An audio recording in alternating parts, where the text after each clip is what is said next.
see these ideas about liberation theology, right, in operation long before it ever becomes articulated by theologians, right, in the 1960s and 1970s. I don't know of any African American in the history of the United States, right, who firmly advocated for Christianity that ever believed for 1 second that the system was created to keep them in place.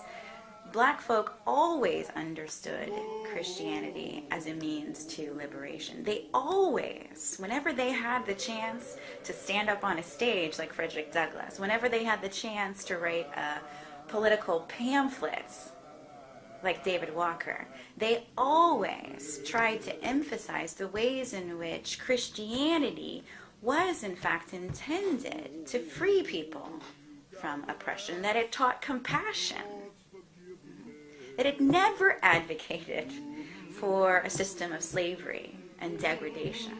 They always attempted to turn the teachings of Christianity on their head and to show again the hypocrisy of white Christians who continued to go to church every Sunday,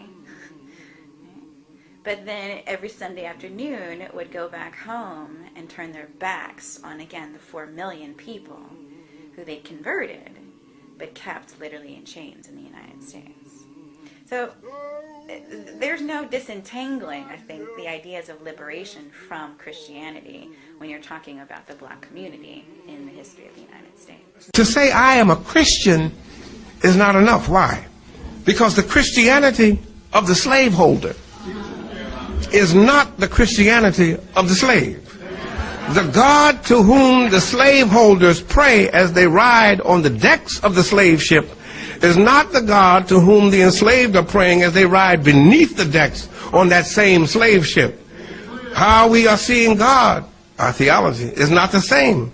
And what we both mean when we say, I am a Christian, is not the same thing. Spirituality has always been an important part, not just of African Americans, but even Africans, right?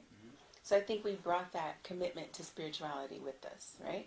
But what happened once we got here was that spirituality is what helped us survive. Religion, faith, belief is what helped us to survive the inhumanity of slavery.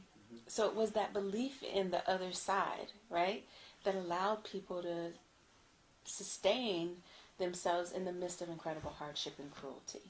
So I wanted to bring the blackness of my identity together with the faith that I had learned in the church. And it was that brought me to want to interpret the Christian gospel. So, in black theology, which I developed, the blackness in that phrase comes from Malcolm X. The theology in it comes from Martin King.